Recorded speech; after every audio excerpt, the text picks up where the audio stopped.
Vou iniciar Só a um gravação. segundinho, você pode repetir? Começou agora. Já está gravando? Ela pediu para repetir. Sim, desde o início?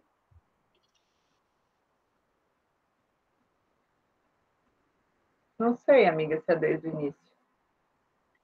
Então, gente, sejam muito bem-vindos. É um prazer recebê-los aqui no segundo encontro de ciências, de ensino de ciências, organizado pelo Programa de Pós-Graduação em Ensino de Ciências da Natureza da Universidade Federal de Rondônia, campus de Rolim de Moura, com o objetivo de propagar o conhecimento científico entre professores, pesquisadores, estudantes e a comunidade em geral.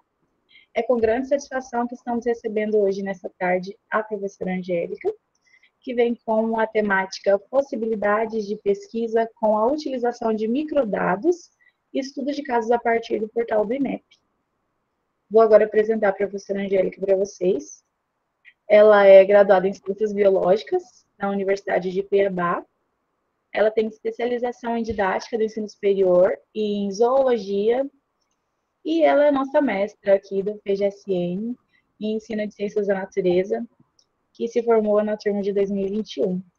Atualmente, ela desempenha a função de professora formadora na Coordenadoria Regional de Educação de Alta Floresta do Oeste.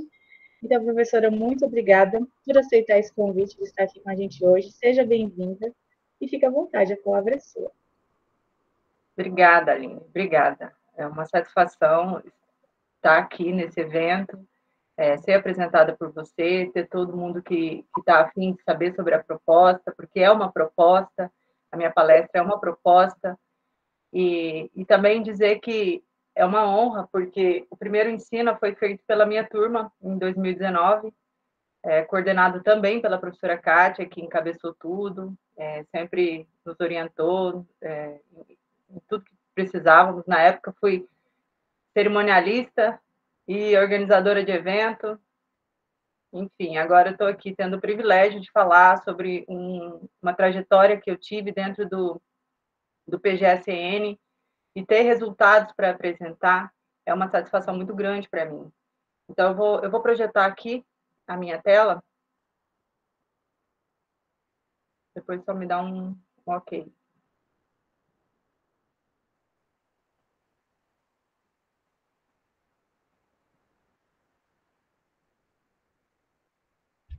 Já está aparecendo para a gente, Angélica. Tá. Ok, deixa eu só ocultar isso aqui para ficar melhor.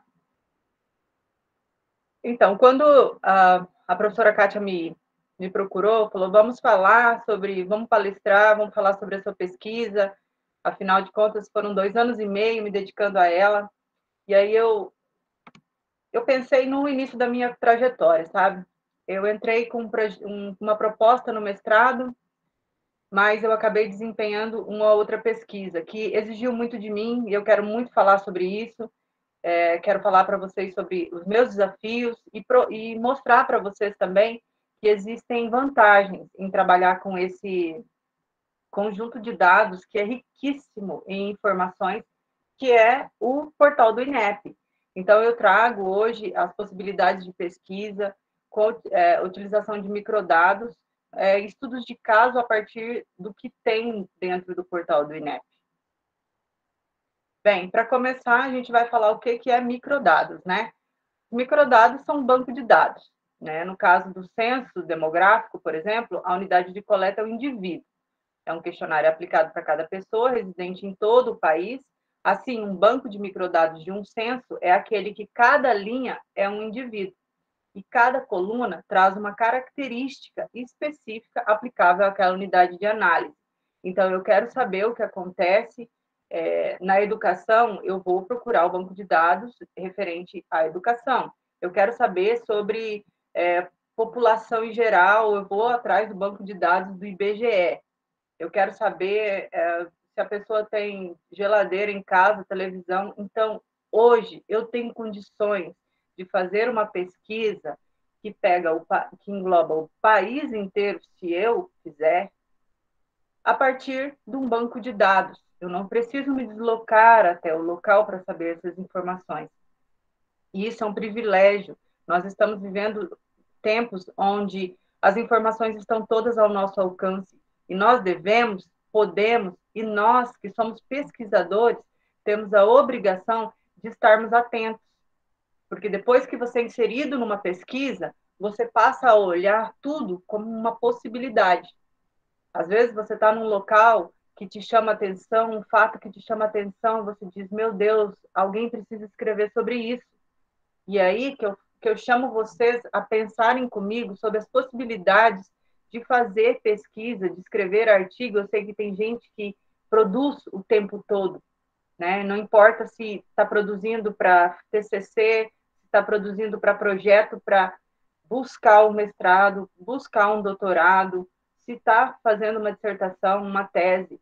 Existem pessoas que se consomem pesquisa, né? Nós somos pesquisadores, nós devemos ser pesquisadores e incentivar ainda mais quem queira ser. Então, é esse o convite dessa palestra. E aí, quem às vezes fala assim, eu quero concorrer para o mestrado, sabe? Mas eu não sei o que propor. Então, embarca comigo que eu vou te dar ideias. Aqui, eu mesclei um pouco a minha apresentação, então eu vou falar sobre os primeiros passos. Defina o seu objetivo, né? Sobre o que você deseja pesquisar. O que você deseja que a sua pesquisa revele ou esclareça, porque muitas vezes nós sabemos, existem fatos que nos deixam de boca aberta no nosso ambiente de trabalho, na saúde, na educação, não importa onde você atue, não importa. Sobre consumos no nosso dia a dia. E aí você pensa assim, poxa, será que ninguém nunca falou sobre isso? Então, essa é a hora de você pensar assim, eu poderia dizer, né? Porque uma coisa que me inquietava e que eu fui convidada a fazer foi a pesquisa que eu desempenhei. Quando eu entrei na educação, eu fui convidada a dar uma aula de química, eu sou formada em biologia. Então, a partir daquele momento, foi revelado para mim que o ensino fora da área de formação ele era uma realidade. Porque se eu tivesse topado, aquilo ia acontecer. E depois, quando eu entrei na sala de aula, eu vi que aquilo realmente acontecia. Então, eu fiz a minha pesquisa para revelar se isso, se o professor fora da área de formação causa impacto no desempenho dos alunos. E eu consegui revelar através dos meus resultados. Então, não basta você estar indignado, querer esclarecer, querer mostrar alguma coisa. Você tem que viabilizar um meio disso aparecer. Né? Às vezes tem uma inquietação sua, né? A pesquisa é revelada através de um problema, né? E aí, então, primeiro é definir seu objetivo, sobre o que você quer falar, né? Por exemplo, uma área que você teria afinidade para escrever. A afinidade para escrever é muito importante, porque ela te dá possibilidades. Defina o seu público, né? Estabeleça limites para a sua pesquisa. Mire no público que vai responder o seu problema e atingir o seu objetivo. Eu quero falar sobre os quilombolas e os indígenas. Então, eu vou ter que mirar nesse público. Eu não posso me distrair, porque há distrações. Quando nós começamos a fazer pesquisas, elas às vezes nos levam por caminhos onde a gente não imaginava que fosse. Então, estabeleça limites para a sua pesquisa. Eu vou pesquisar sobre os problemas que acontecem na saúde pública da Zona da Mata. Então, Zona da Mata do estado de Rondônia, ok. Você quer fazer uma pesquisa que pega o país inteiro? Ok também. Só que pense que você vai precisar, isso vai exigir muito de você, né?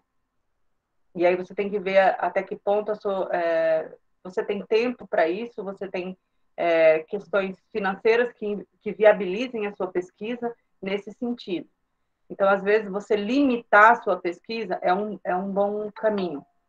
Outra coisa, por exemplo, quando eu comecei a pensar na minha dissertação, eu pensava nas cidades ao eixo da BR. Por exemplo, eu ia pegar todas as cidades no eixo da BR para falar sobre a minha pesquisa.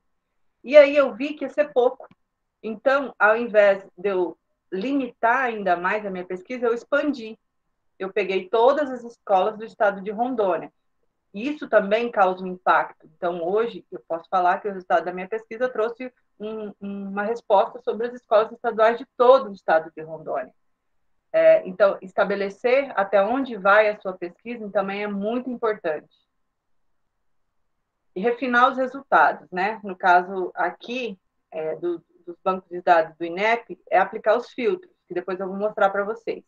E trabalhar com um conjunto de dados obtidos, com aquilo que se tem, que se quer trabalhar.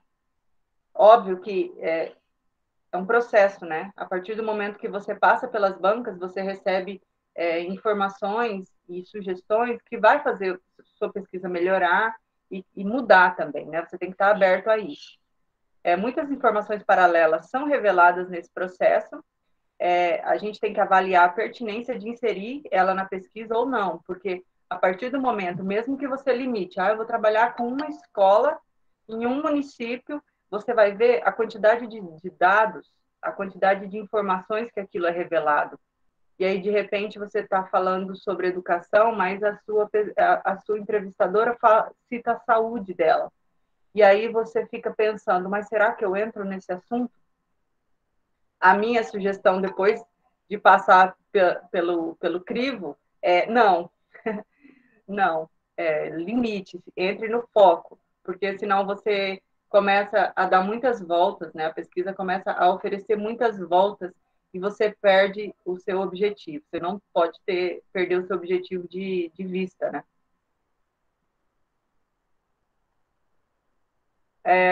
Onde encontrar esses dados? Depois eu vou mostrar o videozinho para vocês. Então, esses dados estão lá. Digita lá no Google, portal do INEP. Os dados vão estar na aba de dados abertos, microdados. Esses dados, eles não são abertos à toa, eles estão acessíveis. É a transparência que deve e que pode, né, ser acessada por todo mundo e deve ser acessada por todo mundo. Então, muitas vezes, por exemplo, do Enem, quem vai lá olhar sobre os microdados do Enem é quem fez o Enem. As outras pessoas nem sabem que aquilo existe. Então, e aquilo é revelado muitas coisas. Para nós que somos pesquisadores, ali está um pote de ouro. Esse é o visual do portal do INEP, né? Quando você acessa, essa é a página que você vai encontrar. Ali está vendo os dados abertos. Aqui, essa é a seção de abas. Aqui estão os microdados, os dados abertos e os microdados. Quando você acessa essa aba de microdados, você vai encontrar várias avaliações. Eu coloquei aqui algumas das grandes avaliações, né, as avaliações que são usadas. Tem umas que também não se usa mais, mas elas estão lá para acesso. É o SAEB, é o Sistema de Avaliação da Educação Básica, o Censo da Educação Superior, o Censo Escolar, o ENSEJA e o ENEM. E aí, dentro de todas essas avaliações, existem infinitas informações, infinitas possibilidades.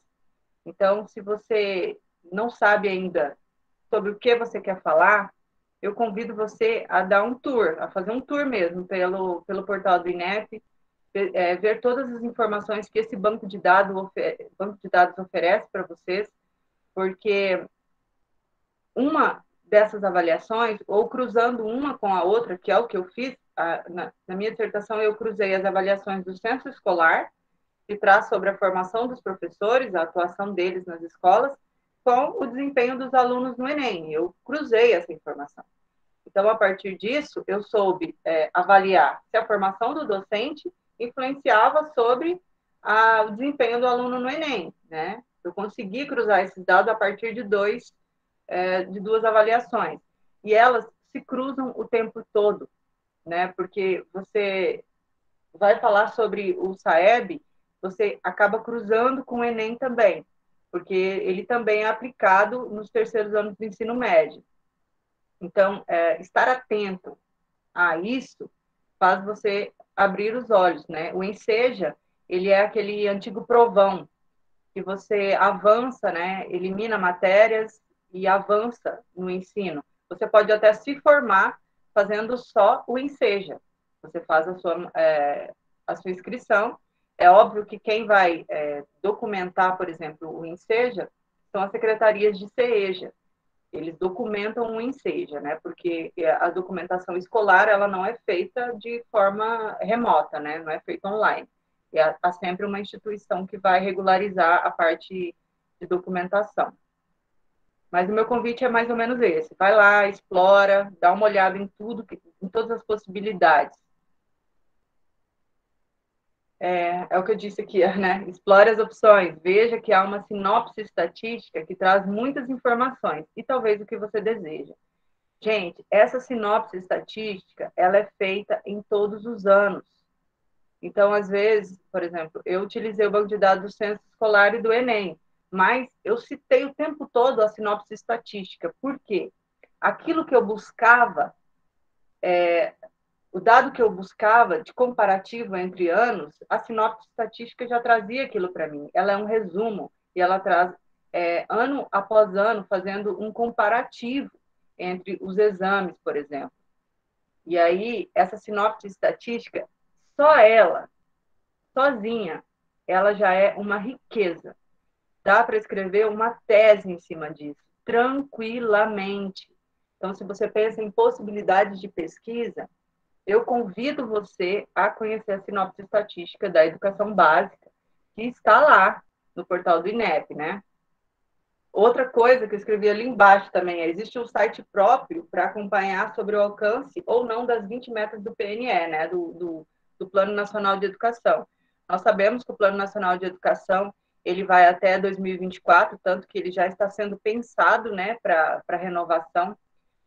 E a educação estipulou metas nesses 10 anos para alcançar ou não.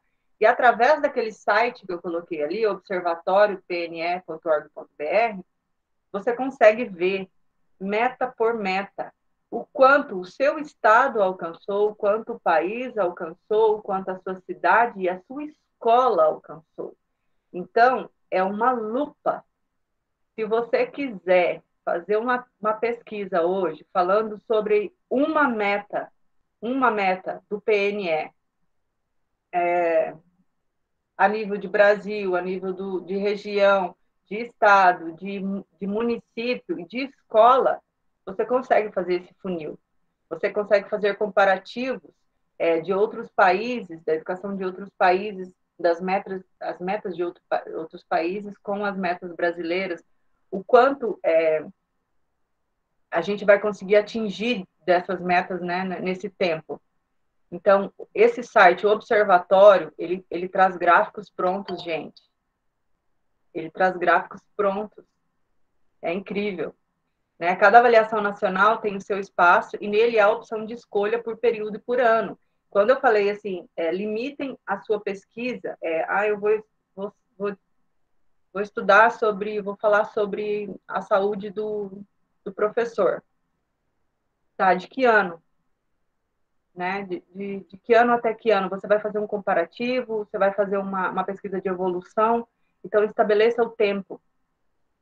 Porque, às vezes, para uma pesquisa, um ano é pouco, para outras pesquisas, um ano é um absurdo. Depende do seu tema, depende do que você escolher escrever.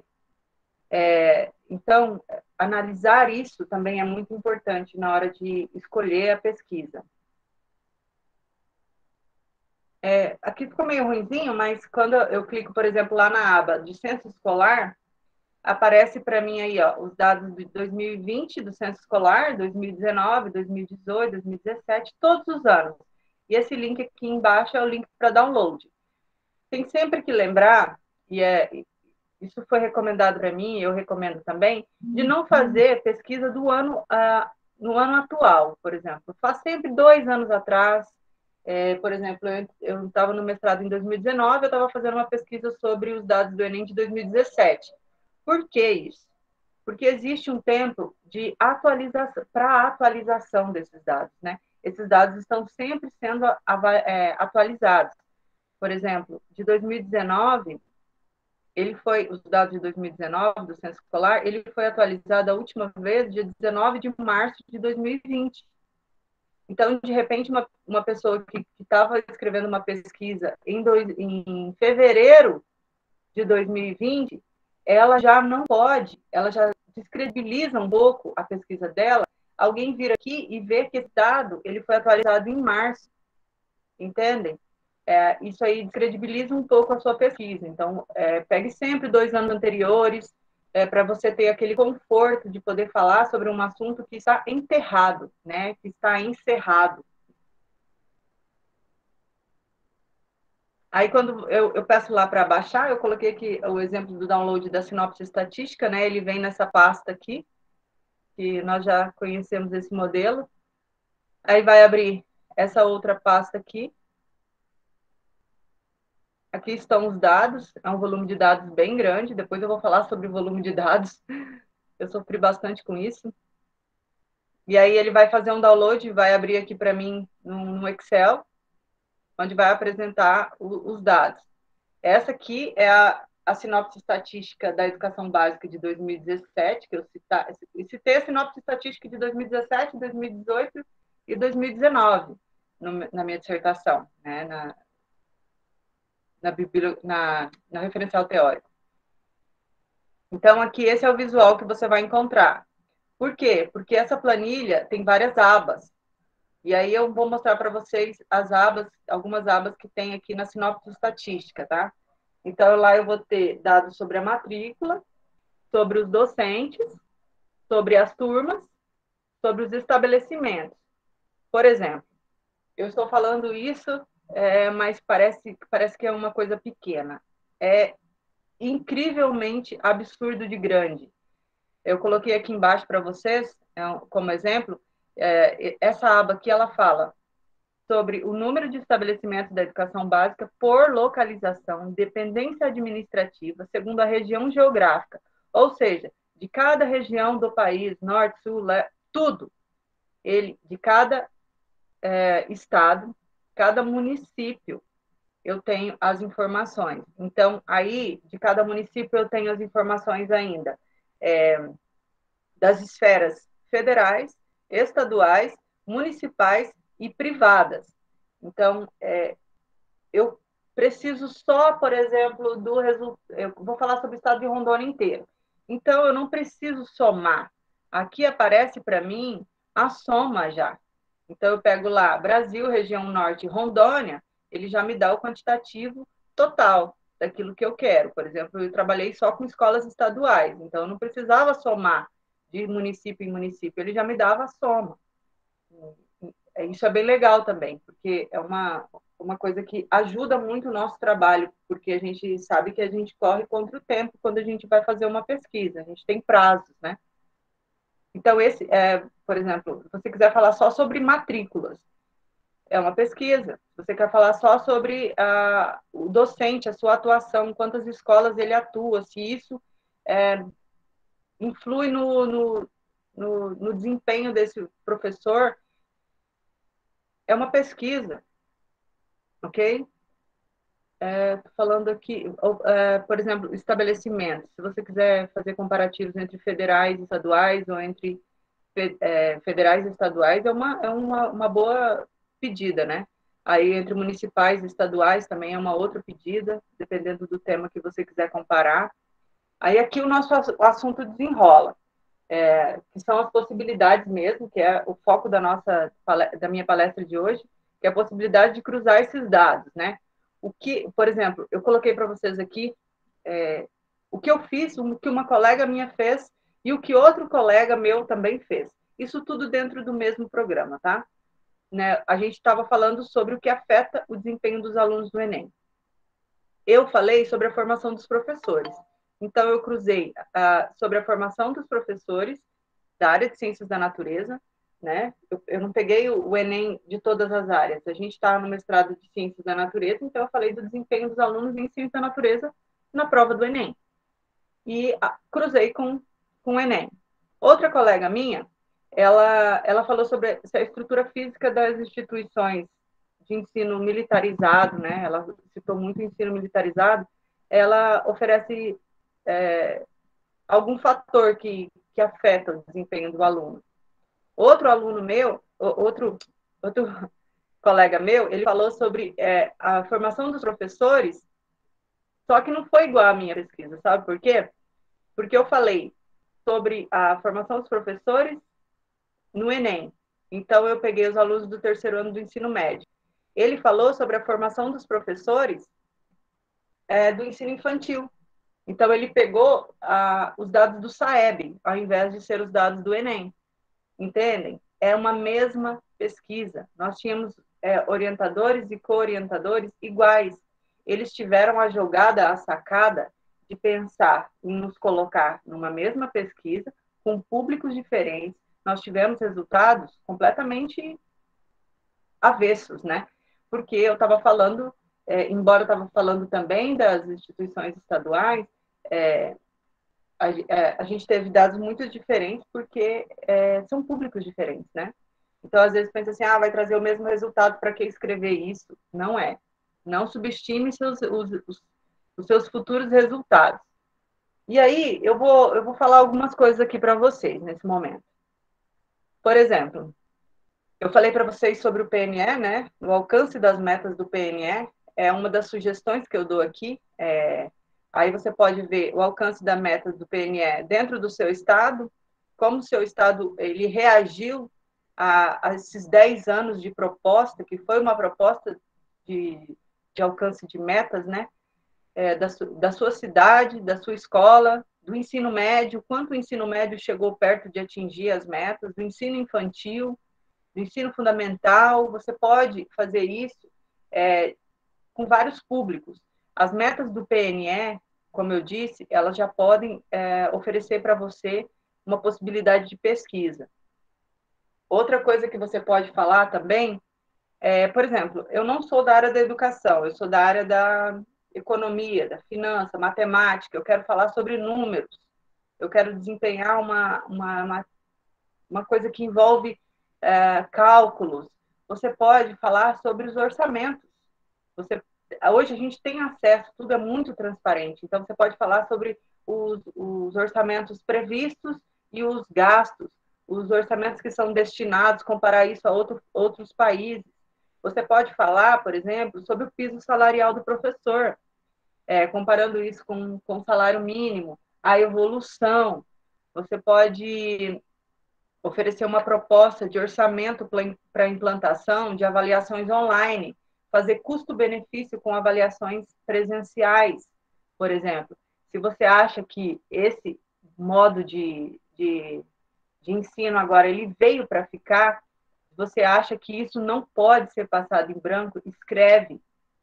Se essa é uma inquietação sua, se é isso que você deseja, por exemplo, que você acha que isso agregou, você precisa escrever. Uma inquietação faz a gente querer escrever, querer pesquisar, querer falar sobre o assunto. E tudo que nos move, ele precisa ser exposto. Isso que eu sempre falo para todo mundo. Aquilo que nos move precisa ser exposto, porque senão a gente parece que nós não estamos fazendo o nosso papel. E quando a gente tem a possibilidade de entrar num programa que fala sobre ensino, que fala sobre, principalmente sobre educação, a gente tem o papel de cidadãos, né? De revelar coisas, de trazer coisas, de propor coisas. Para isso que eu chamo vocês também. E outra coisa que é legal, por exemplo, que é infinita possibilidade, são os dados comparativos. Por exemplo, você pode fazer os dados comparativos pensando em número de matrícula, você pode comparar a pandemia, o pós-pandemia. Esse pandemia, pós-pandemia, ele traz N fatores também que podem ser vistos, né? Questão de desempenho. É claro que isso vai acontecer, né? Nós sabemos, nós temos dimensão que vai acontecer esse impacto, mas ninguém escreveu sobre isso ainda.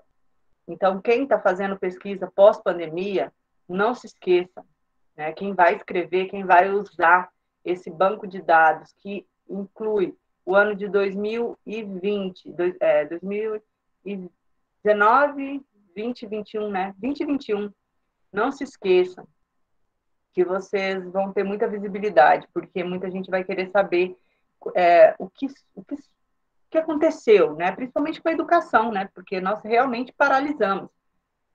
Como foi? Qual foi o impacto disso? Todo mundo sabe que existe impacto, mas ninguém escreveu, né? Alguém me disse alguma coisa, não é o nome de algum autor que eu posso citar. Então, que seja o seu, que seja lá o seu sobrenome, para citar isso. Quando eu falo alunos reprovados, alunos aprovados, evadidos, motivos de evasão, desempenho no SAEB, desempenho no Enem, você pode fazer dados comparativos de estado para estado, de região para região, de município para município, enfim, são sugestões, né, minhas. E evolução, por exemplo, você pode ver, aí você faz uma linha do tempo.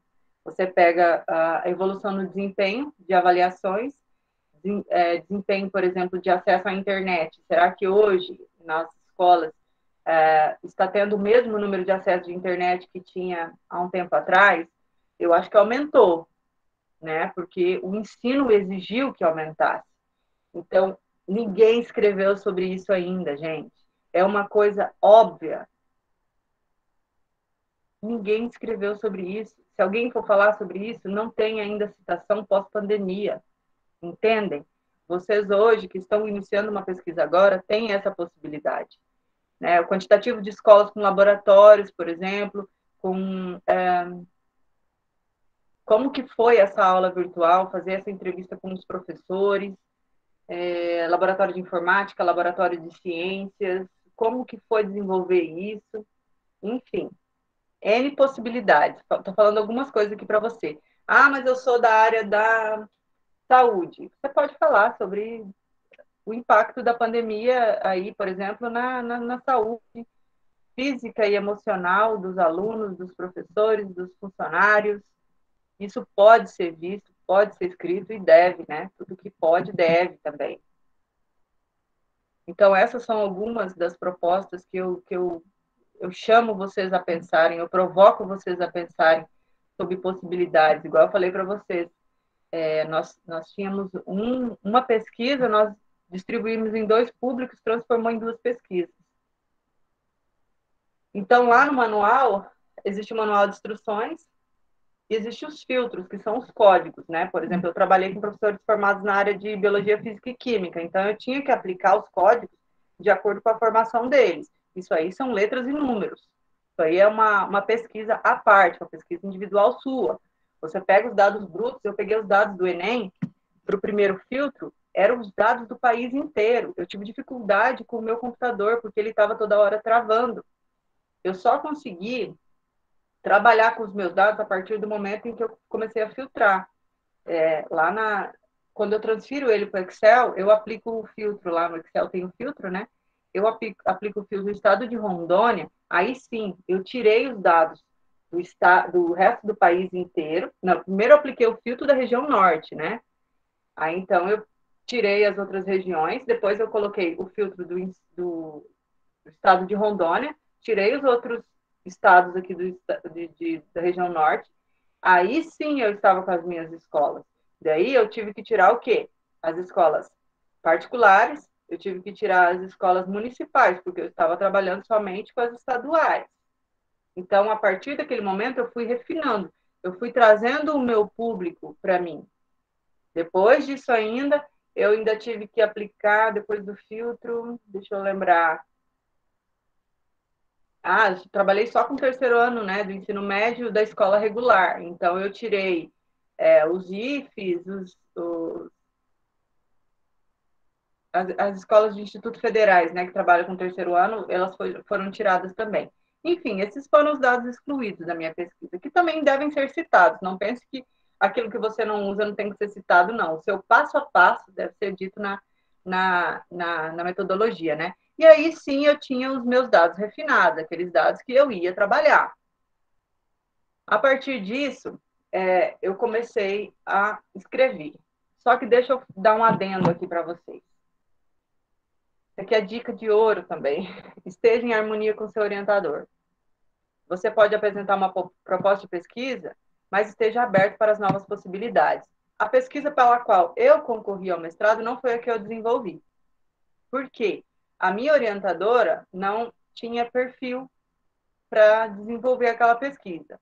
E aí, em muitas conversas, ela apresentou uma possibilidade para mim, eu imprimi um pouco do que eu pensava na pesquisa. É muito importante que você fale também, porque é você que vai desenvolver, é o seu nome que vai estar lá, e aí sim a gente conseguiu chegar a um consenso, né? Procura um tema que esteja em harmonia com a área de atuação e formação do seu orientador, ou que seja um desafio aceito por ambos, sendo um tema novo. Por que eu falo sobre isso? Porque existem muitos desafios. Eu enfrentei um grande desafio que foi estatística. Eu não tinha qualquer familiaridade com estatística, e o meu trabalho inteiro foi feito em cima de dados estatísticos. Eu tive que fazer análise estatística. Isso exigiu muito de mim. E eu ainda estava, por exemplo, afastada da educação para poder escrever. Eu imagino que quem concilie isso com o trabalho vai sofrer um pouco. Então, por isso que você tem que conversar muito bem com o seu orientador, e vocês dois têm que estar em harmonia na escolha desse tema. Né? Tem que ser uma proposta que, se for um desafio, por exemplo, para o seu orientador, que ele esteja ok. Se for um desafio para você, que é uma área que foge de você, que você esteja ok, porque vai te exigir muito, acredite, viu? Aí o primeiro passo para a escolha do orientador, procurar o currículo Lattes. Vai lá, olha, o orientador que te escolhe, você também pode escolher o orientador, você pode dizer não ao orientador. Procure saber, converse com pessoas que passaram pelo mesmo programa, isso é uma coisa que eu também aconselho vocês a fazerem, para quem está pensando em mestrado aí, para quem vai com doutorado, procura colega, eu acho que todo mundo está aberto a ajudar, né? Nós sabemos quanto é difícil passar pelo processo, a gente está sempre aberto a ajudar quem está passando ou vai passar. Mas se você não quiser mudar de orientador e o tema fugir da área de formação dos dois, por exemplo, procure um co-orientador que preencha essa lacuna. Foi o que aconteceu comigo. O meu co-orientador foi quem me esclareceu sobre a parte estatística. Então, eu tinha uma professora que cuidava muito da minha parte teórica e de dados, e eu tinha o meu orientador que me ajudava muito na parte estatística. Então, às vezes, você quer falar, você também quer inserir números aí, mas o seu orientador é completamente da área de humanas. Então, de repente, a proposta, você apresentar isso ao seu orientador, antes de apresentar ao seu co-orientador, é você ter uma parceria. Isso é legal também, porque quando a gente passa por uma banca, a gente passa pelo crivo de 3 olhares, 2 olhares, não sei quantas pessoas tem a banca. E aí, essas pessoas trazem as suas experiências, os seus olhares, os seus apontamentos, né? E aí, se você tiver 2 orientadores, você já tem 2 olhares sobre a sua pesquisa. Isso contribui muito, né, para a pesquisa.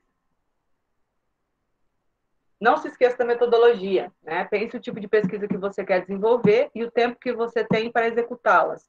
São viáveis. É o que eu falei sobre o tempo, né? Você tem 24 meses para fazer um mestrado, mas aí você quer fazer uma pesquisa que envolve o crescimento de uma árvore que não vai dar aquele tempo. Então, você tem que pensar muito bem antes de você escolher essa pesquisa e o tempo que ela vai exigir de você executar ela, né? Identifique o tipo de análise que será necessária para atingir o seu objetivo. Exatamente, quantitativo, qualitativo, né?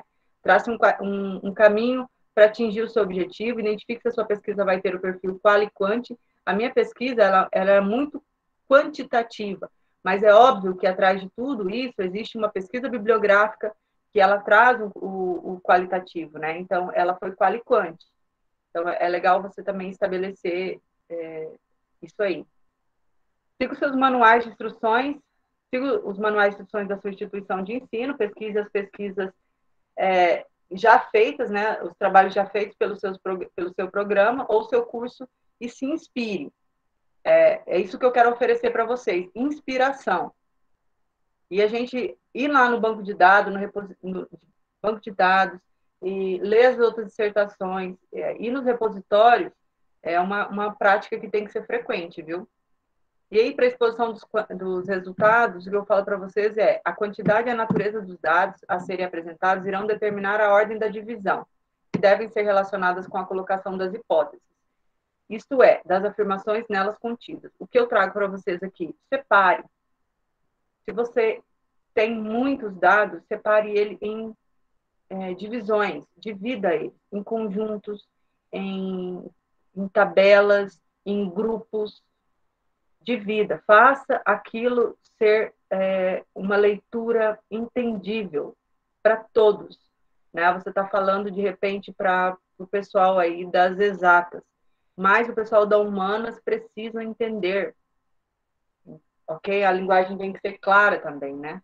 Os dados serão apresentados de acordo com a sua análise estatística, incorporando no texto apenas tabelas, quadros, gráficos e outras ilustrações estritamente necessárias à compreensão do desenrolar do raciocínio. Os demais deverão vir em apêndices. Então, o seu volume de dados, o meu volume de dados, por exemplo, ele nem veio para a minha pesquisa. Eu apresentei 3 apêndices, foram 3 apêndices, e ainda assim, para o meu artigo, esse apêndice nem foi. Então, você tem que trazer o mínimo possível para a sua pesquisa.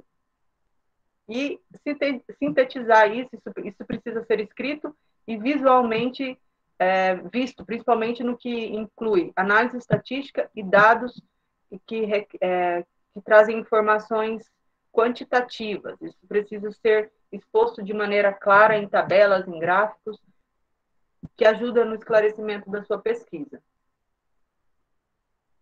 As discrepâncias, né, para você não se esquecer, as discrepâncias entre os fatos obtidos e os previstos nas hipóteses. Você lembra que você tem hipóteses para responder, né? A provocação, a comprovação e a refutação da hipótese, ou ainda a impossibilidade de realizá-las. 0 é resposta, não é resposta para a pesquisa. Às vezes você quer provar que aquilo aconteceu, aí durante a sua pesquisa você vai lá, faz tudo, e aí o resultado é, não aconteceu. Aquilo é resultado. O não aconteceu, o não também é resposta. Então, você, às vezes, acha que é alguma coisa. Por exemplo, eu achava que o impacto da formação dos professores ia ser muito maior do que foi. Né? Eu fiquei até desapontada um pouco. Mas foi o meu resultado, foi o que a pesquisa trouxe. E eu não posso me intrometer nisso. Eu tenho que ficar de fora da pesquisa. Especificação da maneira pela qual foi feita a validação das hipóteses no que concerne os dados. A gente tem hipótese nula, é o que eu estou falando para vocês da hipótese, a hipótese positiva, negativa e a nula. Existem hipóteses que você vai acabar na nula. Maneiras pelas quais se pode maximizar o grau de verdade das generalizações.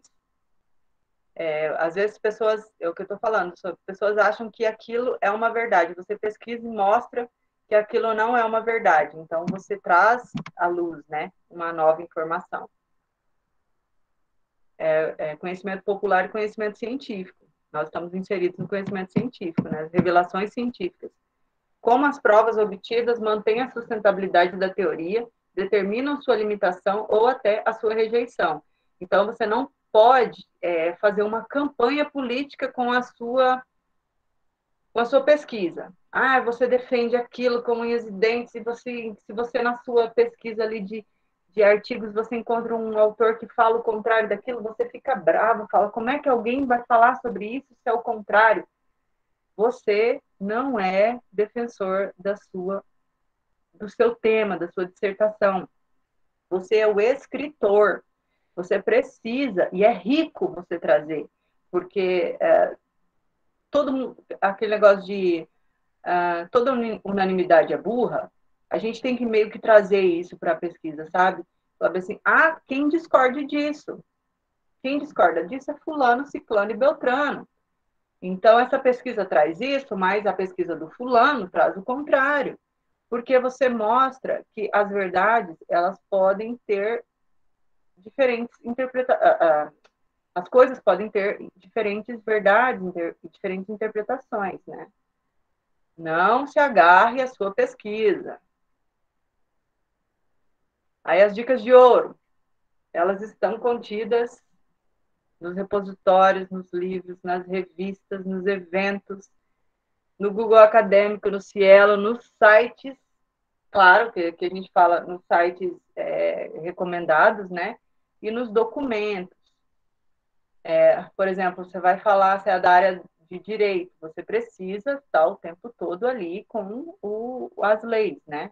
E mesmo eu estava citando sobre formação docente, eu tinha que ir lá no documento que rege a educação, no Estatuto da Criança e do Adolescente, na BNCC, enfim, eu precisei passar por todos esses documentos para poder escrever.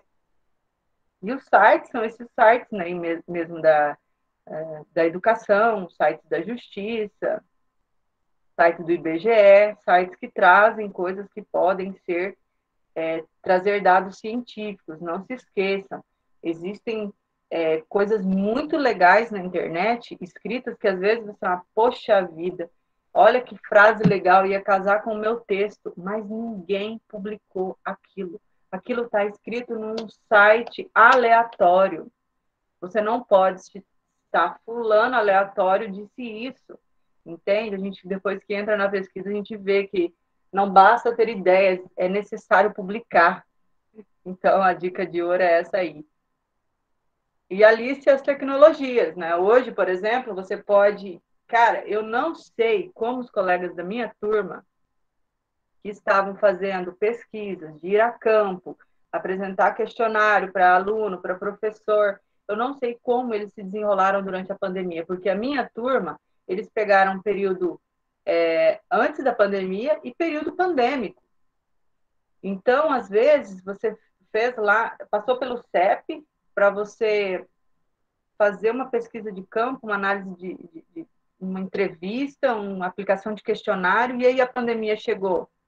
Eles tiveram que se virar nos 30. Então, a minha turma passou por esse crivo, a turma de 2020 também passou por esse crivo no PGSN. E eu não passei por isso. Por quê? Aí eu vou falar para você de mais uma vantagem para você trabalhar com o conjunto de dados do INEP. Vou vender meu peixe, falar do meu lado. Eu não precisei passar pelo censo, porque eu trabalhei com dados. Os dados falam sobre as pessoas, falam, mas eu não sei o CPF delas. Então, eu trabalho com o volume de dados, né? Com o resultado daquilo que aquela pessoa desempenhou, mas eu não fui a campo, eu não sei qual é o rosto dessa pessoa, então eu não precisei passar pelo CEP. E isso também agiliza a nossa pesquisa, porque a pesquisa só pode ser iniciada a partir do momento que o CEP autorizar, né? Então, quando eu estava executando a minha pesquisa, eu já estava mexendo com os dados, tinha colegas meus do mestrado que precisavam de autorização do CEP, eles ainda estavam aguardando resposta para poder ir a campo. Então, essa é mais uma das vantagens, né? E às vezes você está longe do seu orientador, também é uma coisa que auxilia. Então, aqui o que ajuda você? Hoje você pode fazer uma pesquisa, uma dissertação, um TCC por Skype, usando entrevistas por Skype. Você vai ter os vídeos, você vai ter as falas, você precisa registrar tudo. Hoje em dia nós sabemos que tudo deve ser registrado. Então, antes da pandemia, nós não imaginávamos que uma dissertação pudesse ser feita através do Skype. Hoje ela é completamente visível aos nossos olhos. Inclusive, a gente pensa, como é que não pensamos nisso antes, né? Aí o Drive, os normais que nós sabemos, o Word, o Excel, o PowerPoint, o Classroom, o Twitter não, né, gente? Vamos deixar o Twitter para lá. O WhatsApp, Telegram, o Canva é riquíssimo. Instagram, YouTube, porque tem as possibilidades de lives, tem as possibilidades de videoaula, videoconferências, enfim, tem muita coisa. Hoje as possibilidades são muitas. E o que eu falo para você é alice as tecnologias. Eu utilizei análise estatística, eu não sabia fazer isso. Eu não sou dessa área. E aí eu precisava fazer análise dos meus dados, que era um volume de dados grande. Falei, meu Deus, como que eu vou fazer esse trem? Sabe o que eu fiz? Eu descobri quem fazia. Então, existe um aplicativo chamado RStudio. Ele é um aplicativo aberto, né? E ele faz as análises estatísticas para você. Ele traz tudo o que precisa. Média, mínima, máxima, gráficos, tudo. Então, você não precisa saber fazer tudo. Você precisa saber quem faz. Sem o R, eu não conseguiria ter feito a minha pesquisa. Né? Ela não teria, ou pelo menos teria virado uma tese aí. Eu precisaria de 4 anos para trazer resultados, se fosse de próprio punho. Aí eu trago um videozinho aqui para vocês, ó. Aí você vai lá no Google, escreve o portal do INEP. Você entra no portal do INEP, isso aqui é um tour, né, para você ver. Aí ali em cima são as abas. Esse é o visual do site. Ali em cima são as abas que interessam. Aí você vai lá na aba de dados abertos, desce até o microdados, clica nele, e aí ela vai abrir para você uma página onde tem várias avaliações. Aí o que eu falo para você aqui, explora, sabe? Aqui tem avaliações que não são usadas mais. Eu vou até abrir uma ali para vocês verem. O ANA. Essa avaliação não é usada mais. A última vez que ela foi aplicada foi em 2016. É a Avaliação Nacional da Alfabetização, que hoje é o SAEB, né? Passou por Provinha Brasil, hoje é o SAEB. Então, a última vez que ela foi feita foi em 2016. Não é legal fazer uma pesquisa dessa, por exemplo, porque ela não tem continuidade. Aí o Censo da Educação Superior, que é muito legal, que fala só sobre o ensino superior, né, das faculdades. Aí tem o censo escolar, que é da educação básica, que ele vai pegar de todos os anos aí, é aquele ali azulzinho, é o link que baixa. Enfim, o ENAD, o ENSEJ, o Enem por escola, nós temos 2 possibilidades de Enem. O ENSEJ é o Provão, né, que eu falei para vocês, é o antigo Provão. Aí aqui no Enem, lembra que eu falei para vocês também para estar atento sobre a data de atualização do Enem, porque a última vez, por exemplo, de 2019, foi em 20 de 5 de 2021, então foi logo ali, né? Hoje tem a possibilidade de Enem, aliás, antes tinha a possibilidade de Enem por escola, porque isso aí virou um ranking entre as escolas, daí eles pararam de fazer isso, né? Eles estavam promovendo as instituições em cima disso, dos resultados. Aí o pessoal parou, fazer só o Enem direto. Aí é o SAEB, né, Sistema de Avaliação da Educação Básica, que é muito legal também, gente. Os resultados do SAEB são muito legais, trazem coisas riquíssimas. Aí o Thales, o Penera também, já são avaliações que não existem mais, mas estão ali. O que eu indico para você é fazer sobre avaliações que estão vigentes, porque há a possibilidade de outros pesquisadores virem depois de você e fazerem essa mesma pesquisa de anos seguintes e comparar a sua com a deles. Então, você vai servir de citação, né, para os próximos. Opa. E aí eu encerro a minha fala agradecendo, espero eu ter contribuído para que você alcance a sua meta, desenvolva a sua pesquisa com êxito, e eu estou à disposição nesse e-mail aí, se acaso você, não sei qual é a sua situação, se você é aluno de graduação, de pós, de mestrado, ou se você é só só não, né? Porque ser pesquisador no Brasil não é só. Se você é um pesquisador e quer trabalhar com esses dados e precisar de orientação, de ajuda, de conselho, de qualquer coisa desse tipo, você pode mandar um e-mail para mim, que no que eu puder, eu estou à disposição. Bem, Aline, é isso. Eu vou encerrar aqui. Falei bastante, suei já. Parabéns, Angélica. Muito enriquecedora a sua fala. A gente está aqui até comentando no chat. Estamos sofrendo com o CEP. CEP aterrorizando pessoas há muito tempo. Pessoal, a gente abre agora para perguntas. Se alguém quiser perguntar alguma coisa, fique à vontade. ou comentar alguma coisa.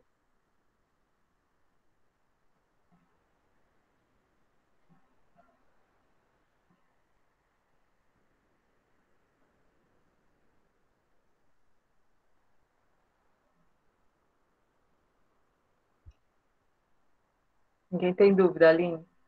Todo mundo está sabendo já o que vai escrever, o que vai falar. São pesquisadores Eu decididos. até comentei aqui que eu gostaria de ter escutado essa palestra antes de decidir o que eu ia escrever no meu projeto. Angélica, eu vou fazer uma pergunta, então. Quando você resolveu começar, você foi instruída? Alguém que te informou sobre essas informações aí do INEP? Ou você já sabia? Como foi?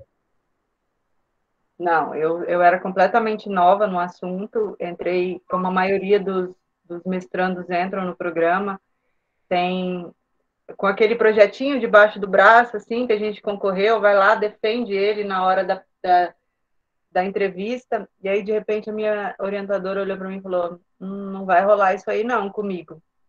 E aí eu falei, tá, e vamos fazer o quê? E aí surgiu a possibilidade, e eu achei riquíssimo. Eu estava falando sobre um assunto, revelava outro para mim, eu falava, mas eu preciso falar sobre isso. Ela dizia, não perde o foco. Você está falando sobre isso, continue sobre isso. Muitas questões educacionais são reveladas através do refinamento dos dados, né? Então, a gente tem que focar muito bem para não sair fora, porque são coisas que agregam muito. E eu não tinha conhecimento, não sabia desse volume de dados. Eu falo assim, quem entra lá é quem faz o Enem e quer saber o resultado, ou quem está pesquisando sobre.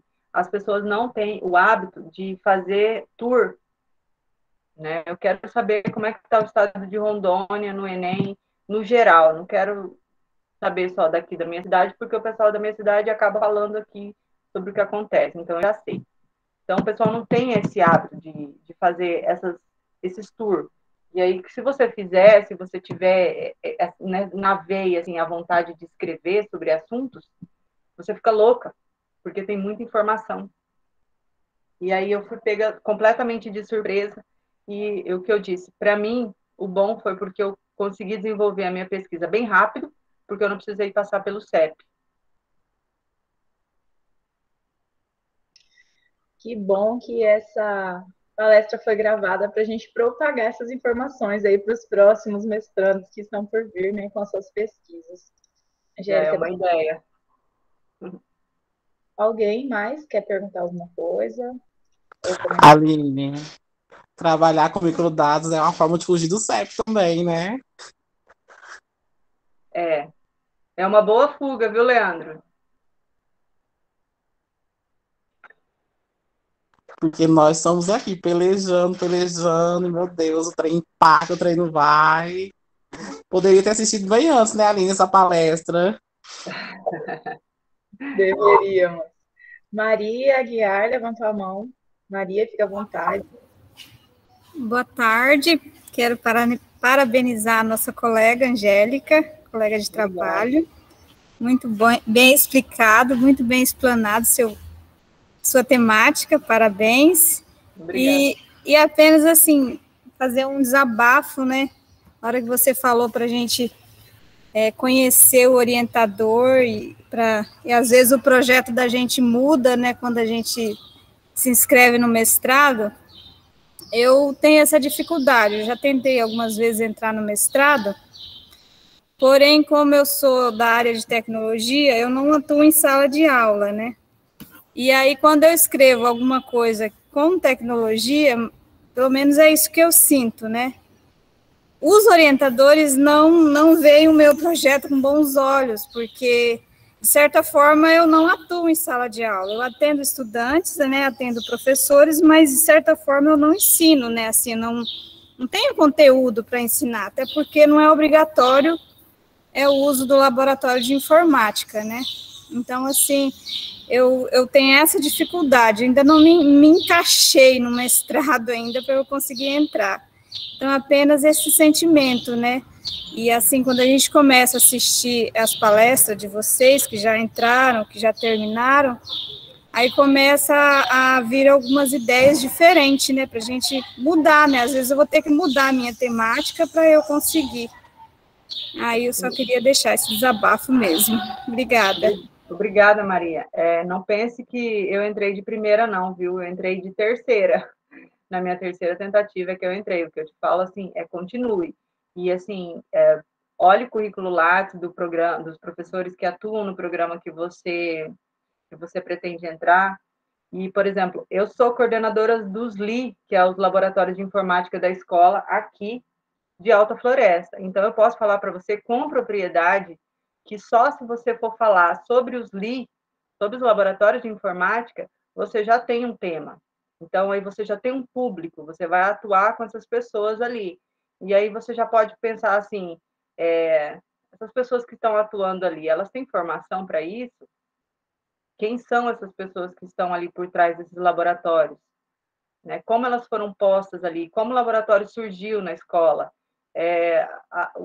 A evolução das máquinas, a frequência de visita dos alunos na escola. Tudo isso são coisas que você pode pensar para escrever, né? Porque a partir do momento em que você tem que ver se essa pesquisa não foi escrita. Se ela não foi escrita, a dona pode ser você, a autora pode ser você. A única coisa que inviabiliza você escrever sobre um tema é alguém já ter escrito antes. O resto, tudo são possibilidades. E existem orientadores, Maria, que topam sair da área deles e ingressarem na sua, mas a maioria deles gosta de ficar na sua área de atuação, né? Eles gostam de estar ali porque eles já desempenham o seu papel ali, a sua aula ali. Então, geralmente, quem está entrando, nós que estamos entrando, a gente tem que topar desafios.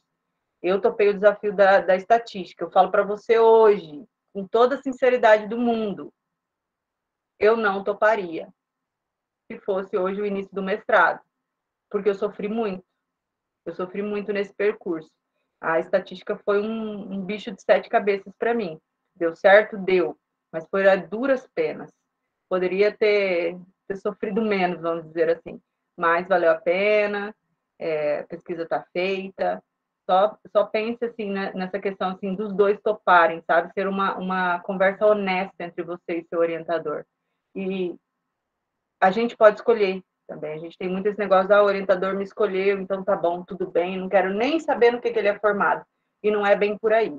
Nós temos que conversar, ter um papo muito honesto com os nossos orientadores. Ah, bacana, Angélica. Então, quando eu olhei alguns currículos lá do Lattes, a maioria é formada em matemática, principalmente desse mestrado aqui de Ciências da Natureza, né? Tem bastante da área de matemática. Então, já é legal, mas já se aproxima um pouco mais da sua área, né? Sim, aí no caso das vezes que eu tentei me inscrever, eu propus uma proposta de estratégias de ensino, né? Aí eu acredito que como eu não fico em sala, eles se acharam meio estranho, né? Porque eu propus algumas metodologias usando as tecnologias, né? Eu acho que eles não entenderam muito bem o que eu queria, aí eu fui reprovada. Não pense por isso, não. Você não pode deduzir o porquê de você não ter entrado, né? Não era o seu momento. Seu momento vai chegar, só basta você não desistir, porque a hora sempre chega, sabe? Na hora certa sempre chega. E a sua estratégia de ensino e você não estar em sala de aula, isso não está associado uma coisa a outra, viu? Você não precisa estar em sala de aula, você precisa desempenhar a sua pesquisa. Os caminhos da sua pesquisa vão ser traçados pela sua metodologia.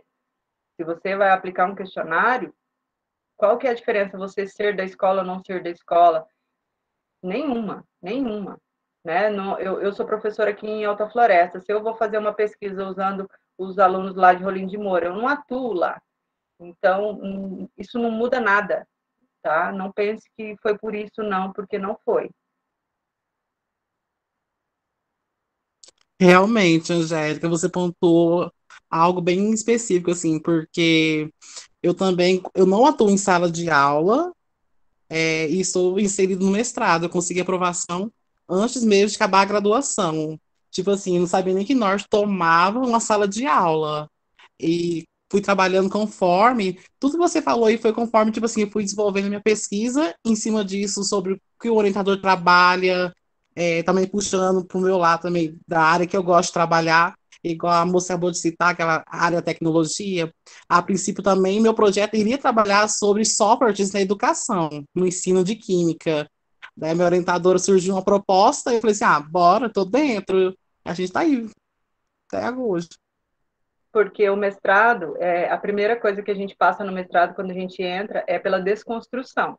Então, tudo aquilo que você traz, você desconstrói. Você acha que você é fera em alguma coisa, de repente você tropeça numa pedra tão pequena que você fala assim, eu não acredito. E aí você se vê se desfazendo. E o segundo passo do mestrado é você se reconstruir. Então, existe a desconstrução e a reconstrução. Existe você antes do mestrado e você depois do mestrado. O seu olhar, né, você passa, o que eu disse de ser pesquisador, você passa pelas coisas, você vê possibilidade de pesquisa. Você consegue enxergar a pesquisa no dia a dia.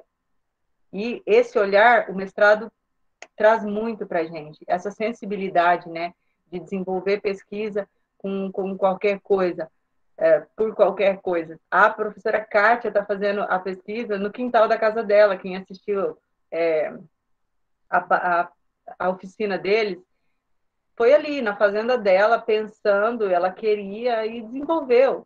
Então, você tem que estar sensível e disposto, porque se você estiver disposto, você é capaz de tudo dentro da área da pesquisa. Tudo mesmo.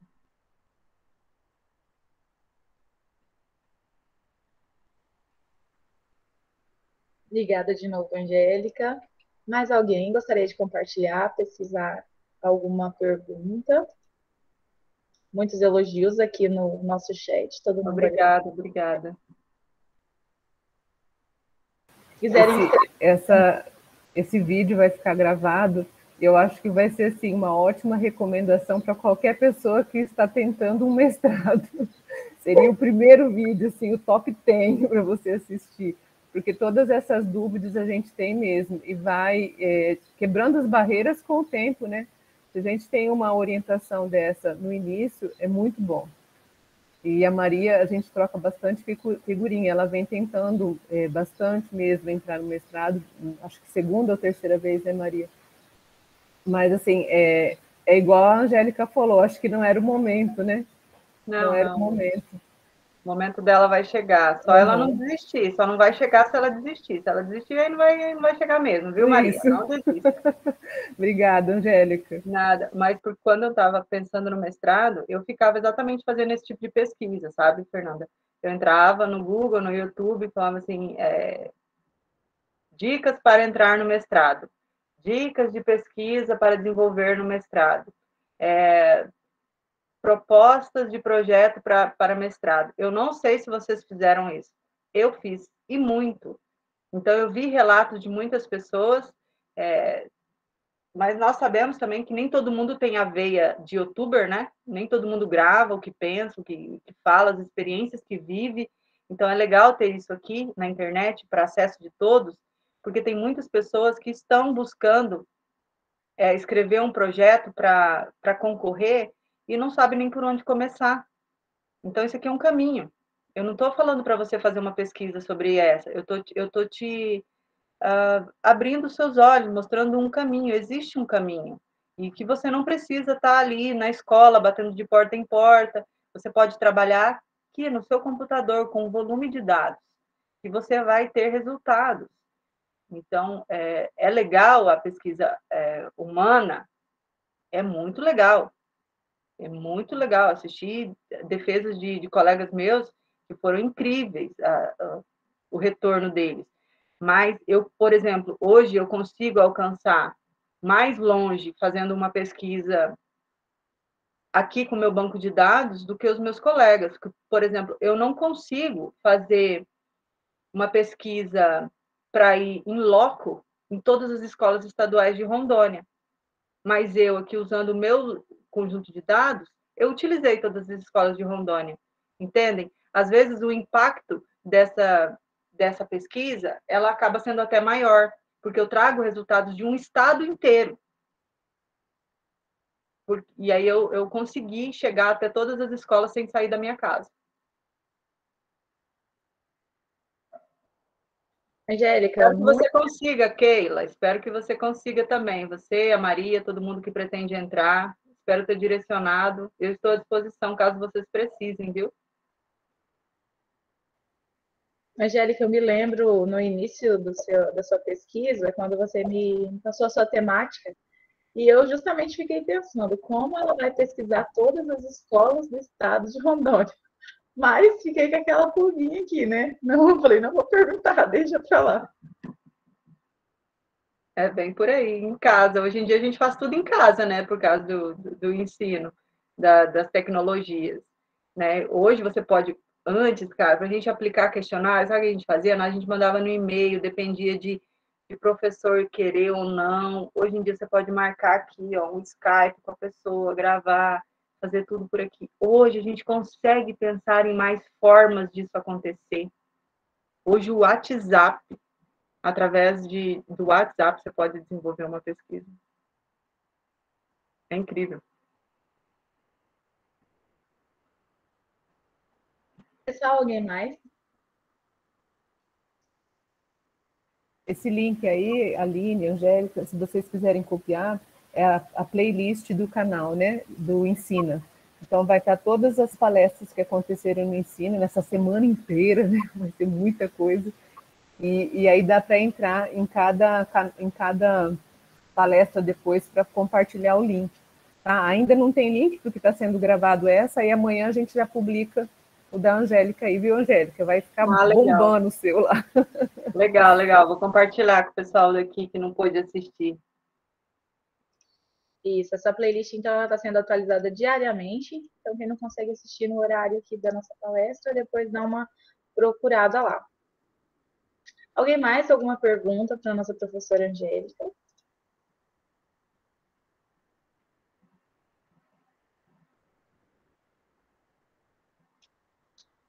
Então, gostaria de agradecer, Angélica. Dicas de ouro mesmo. Muito obrigada por disponibilizar seu tempo, estar aqui passando para a gente seu conhecimento. E agora eu passo a palavra para você fazer suas considerações finais aí, seus agradecimentos. Bem, eu estou muito grata, estou muito feliz por participar do segundo Ensina, então eu posso falar assim que eu participei do primeiro Ensina, que eu participei do segundo Ensina, e quem sabe no próximo, né, se der tudo certo, for convidada, eu participe também, porque eu continuo estudando, a gente não para de estudar, né? E hoje aqui eu vejo as escolas fazendo as coisas, eu já penso, a gente precisava relatar isso de alguma forma, quem sabe aí algum artigo relacionado às escolas estaduais, enfim, vamos ver. E eu estou muito feliz por ter participado, obrigada pelo convite, professora Kátia, obrigada por todo o suporte, toda a equipe envolvida no ensino, eu sei que não é fácil, não foi fácil presencial, e não é porque é online que é fácil, é um desafio para todo mundo, mas é conhecimento disseminado, nós estamos plantando sementinhas do bem, e nós temos um objetivo, né, professora Kátia? Nós que estamos com pretensão de mestrado, terminando o mestrado, nós temos o objetivo de trazer um doutorado aqui para o campus de Rolim de Moura. Esse é o objetivo do PGSN. Nós temos credibilidade, nós temos condições de ofertar isso aqui no nosso campus, trazendo pesquisas que trazem resultados muito legais aqui do nosso programa. Então, eu estou muito feliz por esse ensino estar acontecendo, foi um desafio, né, ele acontecer, e parabéns para todos os envolvidos, e obrigada pelo convite. E boa sorte aí para o pessoal que está tentando entrar, boa sorte para o pessoal que está fazendo o projeto para entrar. Essa foi uma palestra pensando em vocês. Espero ter contribuído. Com certeza contribuiu muito. Só reforçando, então, quem não assinou a lista de frequência, a gente está aí no chat. E reforçar também o convite para logo mais às 18 horas, a palestra com a mestranda Fernanda Estrada. Fernanda, arrasando. Olha as borboletas no estômago, Angélica. Todos convidados, então, para logo mais assistirem a palestra da professora Fernanda. Pessoal, muito obrigada a todos por estarem aqui nessa tarde com a gente e até a próxima.